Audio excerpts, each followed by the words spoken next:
Day in the life, huh? Well, my day begins before it even starts. 4:43 a.m. Hotel security is flashing lights into the gaps of the window covers on my car, scanning to see if anyone is inside. After a moment, there is calm silence. My curiosity peeks underneath the cover to see if anyone remains on the other side. I'm greeted with a less than comforting echo. We wrote down your vehicle's license plate, and the police will be here shortly. Well, what can you do? Anxious discomfort shakes in my chest, but that doesn't mean I freeze up. No time is wasted crawling up from my sleeping cot arrangement and into the driver's seat. That Truckstop with overnight parking is closer to Planet Fitness anyway. I don't think we got properly acquainted. Hey, I'm Raja, a wannabe artist that makes a living as a blackjack and dice croupier, meaning that I deal the cards that allow irate gamblers to lose thousands of dollars a day at a casino. Funnily enough, I was dealt a pretty bad hand. My unhinged bipolar mother had an episode and decided to transform our shared living space into a money-making opportunity for her massage work. So, instead of going into debt on a crappy apartment in crappy Northwest Indiana, which she promised wouldn't happen because of the apparent highly anticipated first contact with extraterrestrials delaying rent payments, I decided to turn my Honda Fit into a capsule hotel that I have been living in for the past 3 months. Some would consider this homelessness. I would call it a minimalist lifestyle that creates an opportunity to save money without going into debilitating debt. In reality, it's probably a combination of both. Here's how it's going.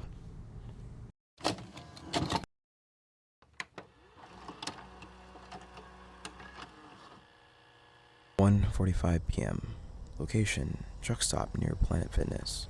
Description, 103 degrees. Many sounds of horns and skids of large tires. God, I have work in less than 2 hours and I'm still a muggy mess.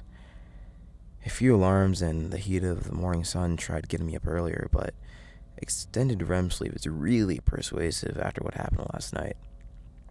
Not to suggest that my usual mornings and all are all that different, and always possible, staying in one place will always be easier than moving. That will never be an option for me, though. First things first, waking up. As far as I'm aware, every normal person needs a certain amount of daily nutrition to make it so that their bodies operate properly. In this constrained space, my means of food preparation are a bit limited. I get by with 2 chocolate chip Cliff bars and apple slices. As mentioned earlier, bipolar runs through my family.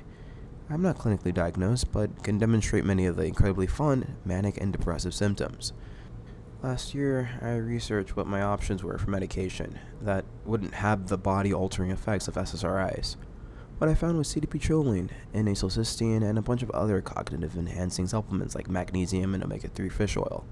This all gets washed down after my high-protein bars, alongside water from my 5-gallon container.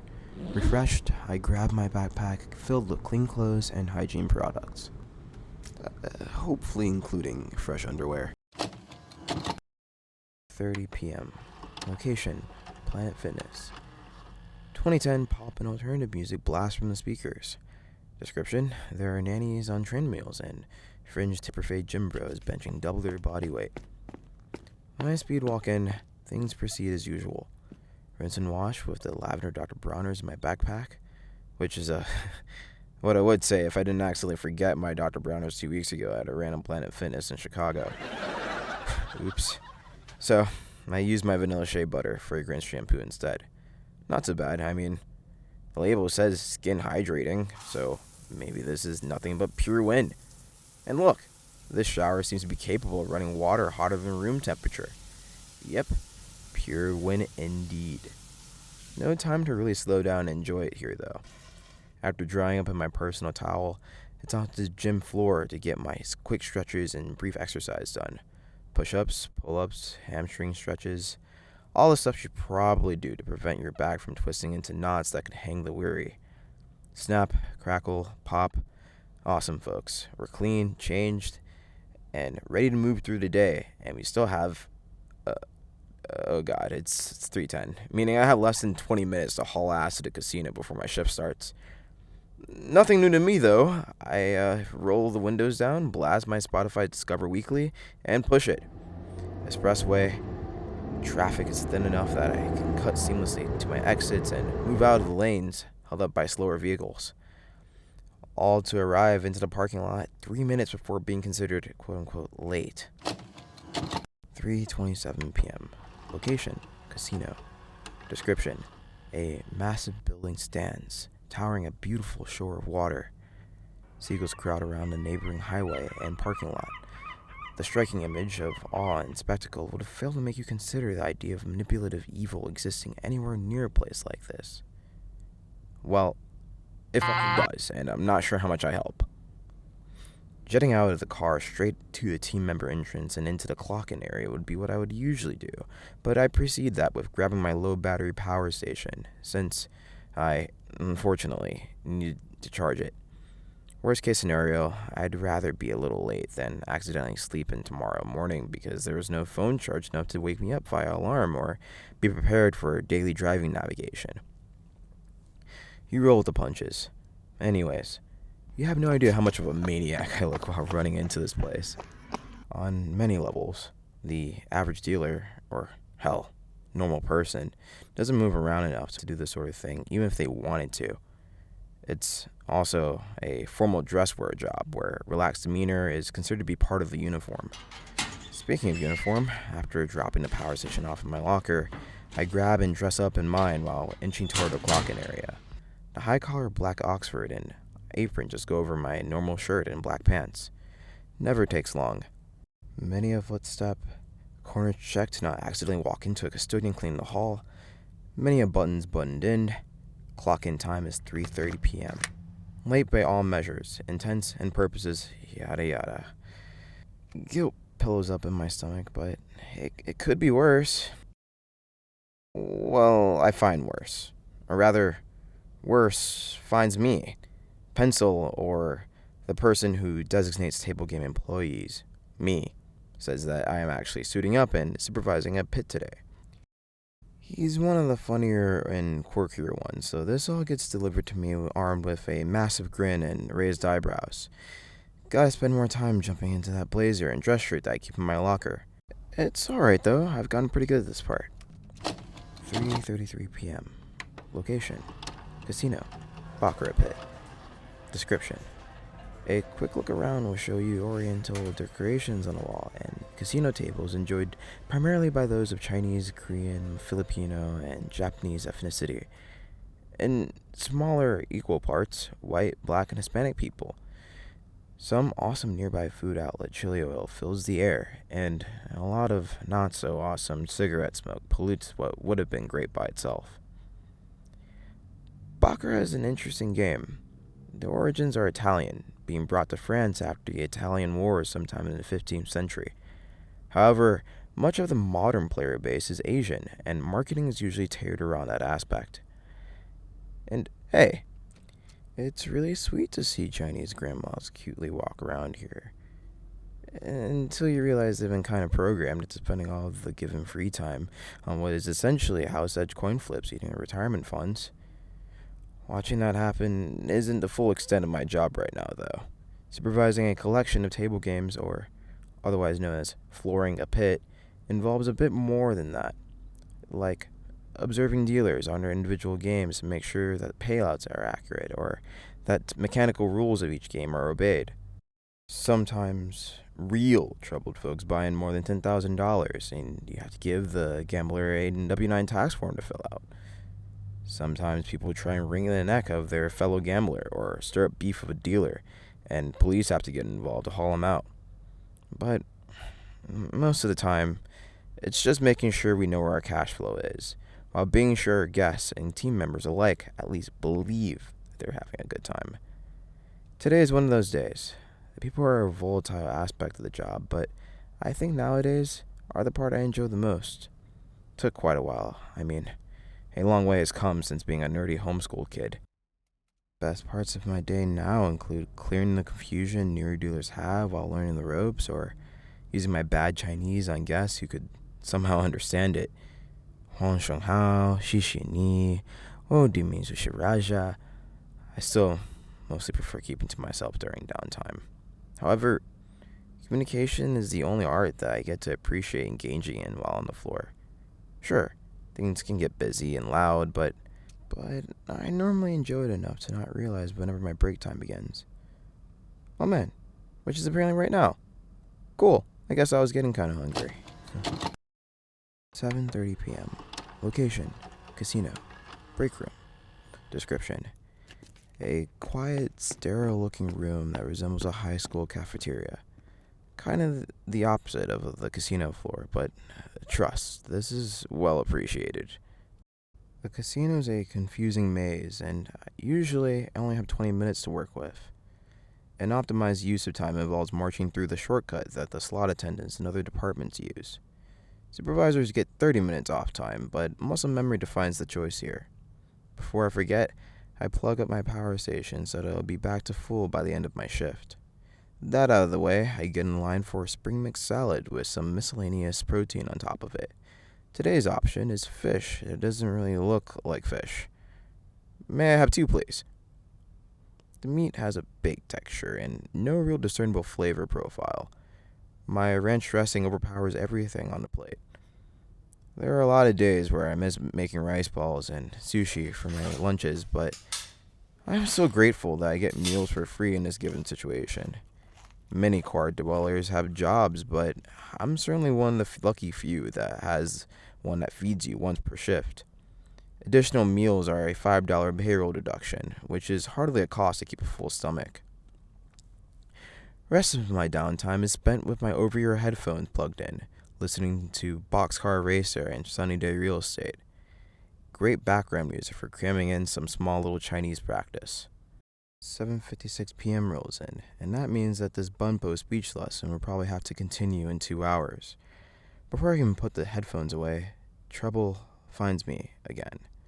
Did I mention how business demands and fluidity of player traffic can get you bouncing around the table games department doing 1,000 things in one day? Well, today is not as severe, but I'm going to suit down and start dealing dice, which, more on that behemoth in a second.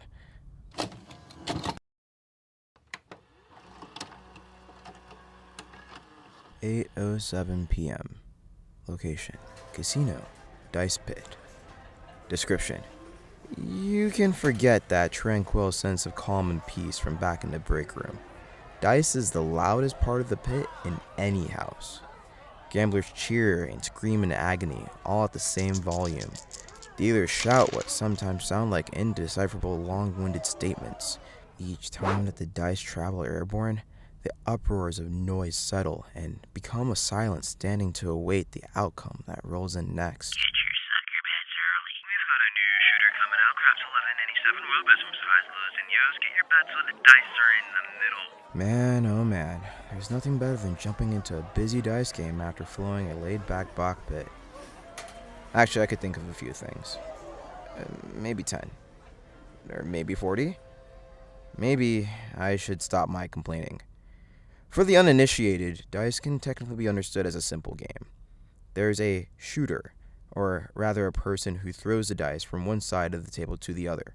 Gamblers, including the shooter, can bet on what the outcome will be.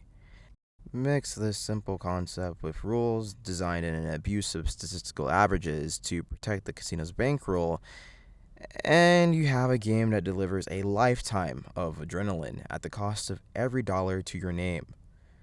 You can win, but the moment that you do, your mind will chase the high until some sort of divine intervention occurs. You got their chances, God. 6. No fuel sixer in the mixer. Down behind, light it up. Now, as a dealer, if you're looking for simplicity, you won't find it here.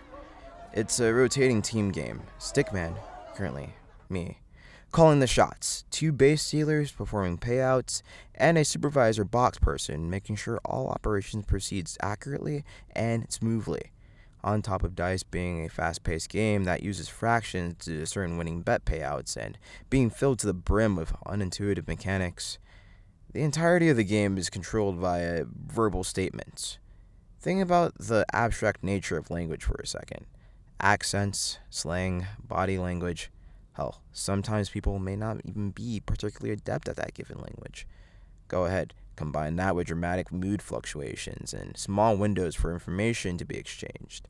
Some people may not communicate clearly due to frustration, or may communicate while frustrated, making the people around them uncomfortable.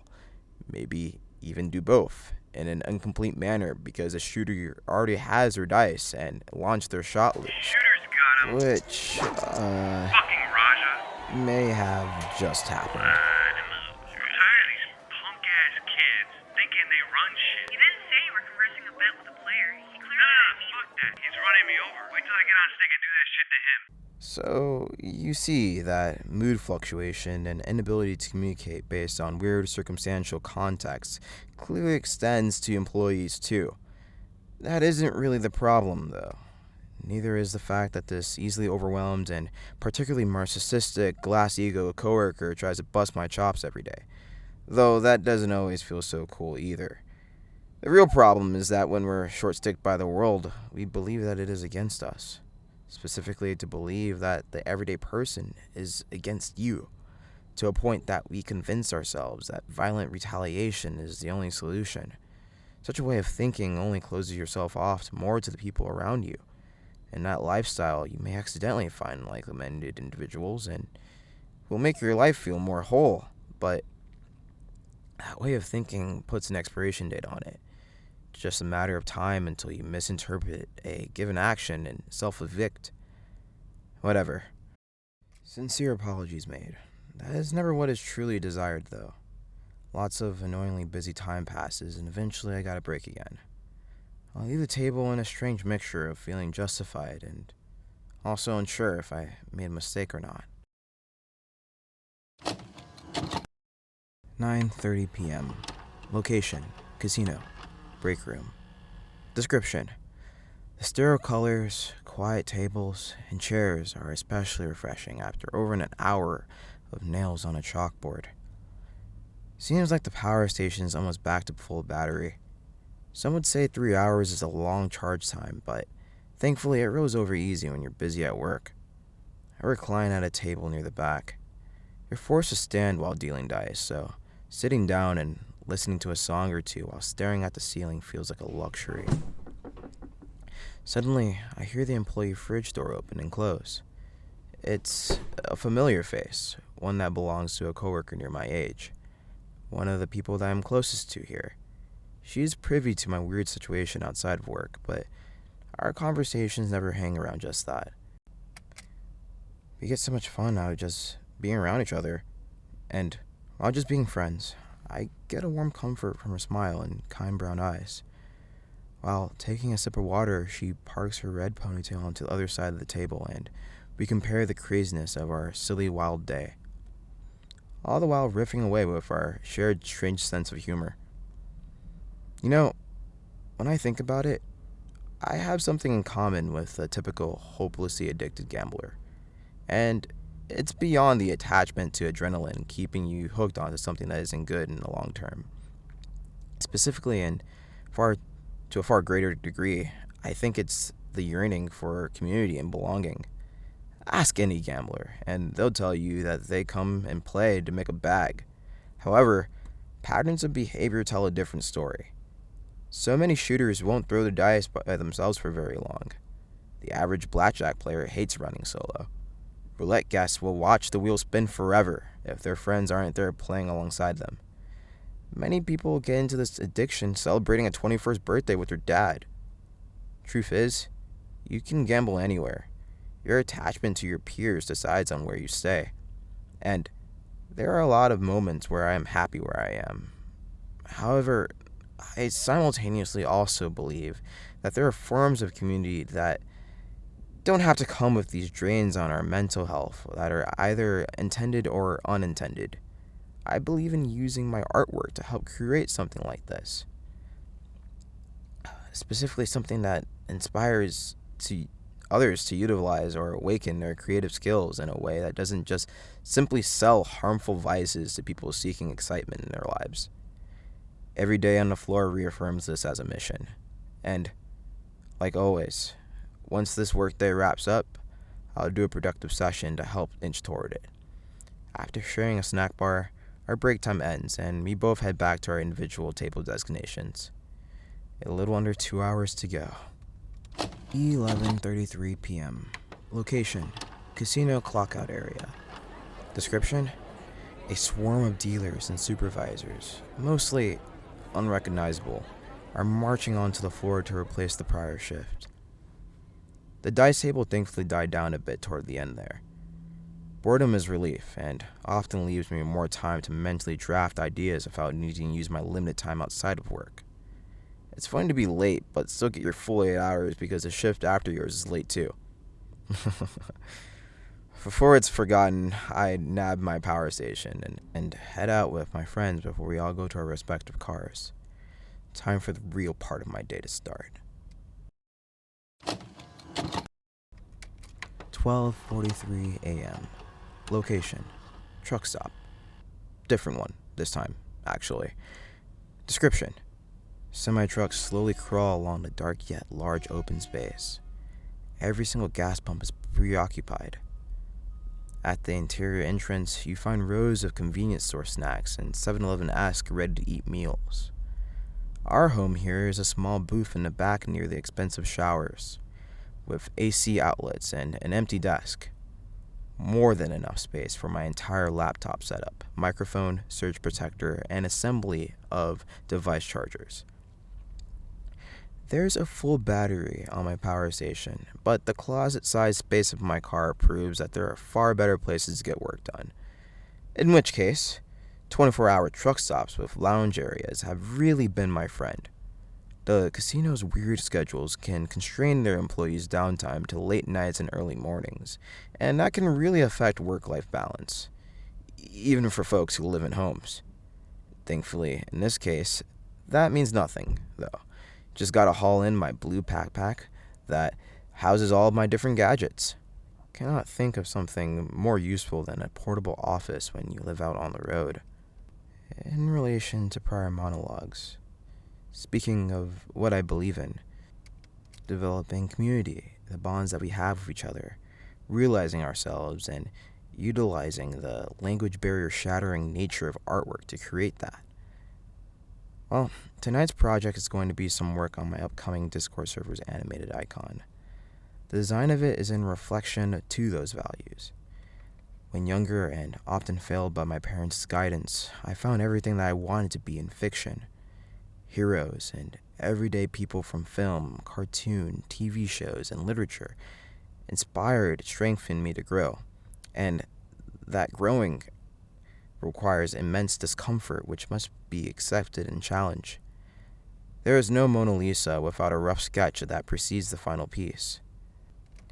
The vastness of storytelling informed that the scope of worldview can be truly limitless. You can live 1,000 lives through the characters on the page, understand people, and become others that you would never have been. What skills we can learn in the depth of ourselves, it's all never ending. The way that the creative process opens up critical thinking, a supplement to dissuading large-scale manipulation and propaganda. Realizing all of this and how it affected me, I have wanted nothing more than to share the healing experience of creation with others. One can question the how, though. How do you suggest the value of creative endeavor in a world increasingly defined by fear and insecurity? A world that convinces itself of a desire to trivialize human expression by replacing it with so-called artificial intelligence that knows nothing of humanity.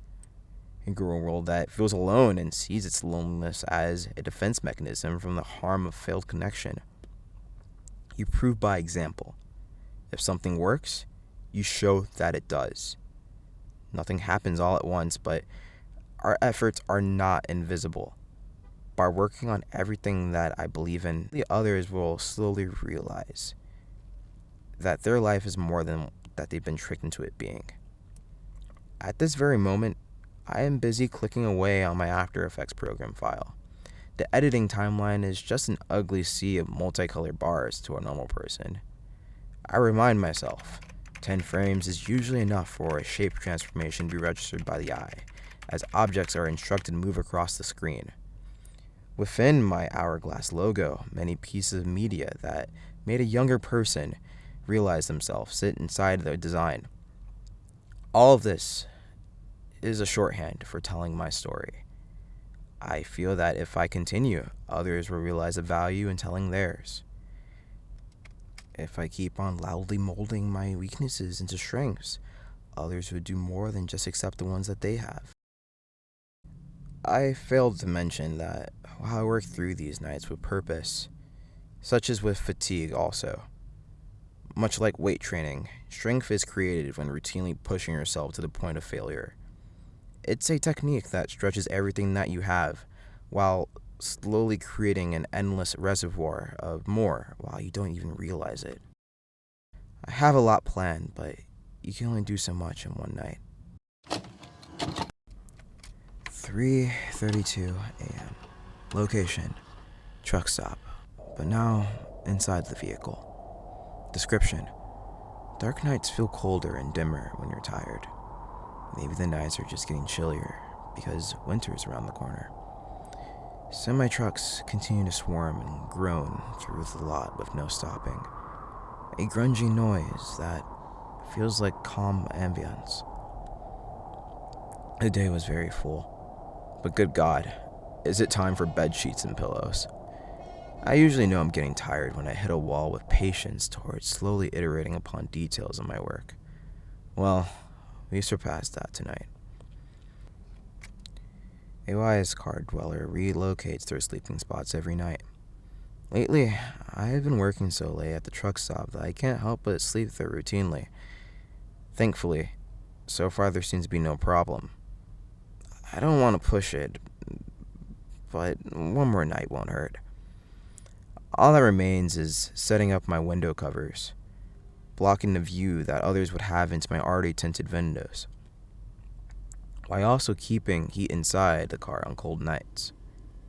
Setting this up can be kind of annoying to do every time you want to sleep, but discipline always turns into muscle memory eventually. This car doesn't get any bigger, or me any smaller, so I uncomfortably fumble quite a bit in squeezing from the front to the back. 3:33 a.m. rolls in, as told by my phone's rest your head alarm. Settling into my little cot is comfortable, physically. However, even before homelessness, darkness can seep in. Anxious thoughts, the entire day replays in my head. Confliction of the future, present, and desire of change for myself and others. Uncertainty will always exist. A lot of it can really eat you up and immobilize your thinking. My mind fires off on its own. What if I fail?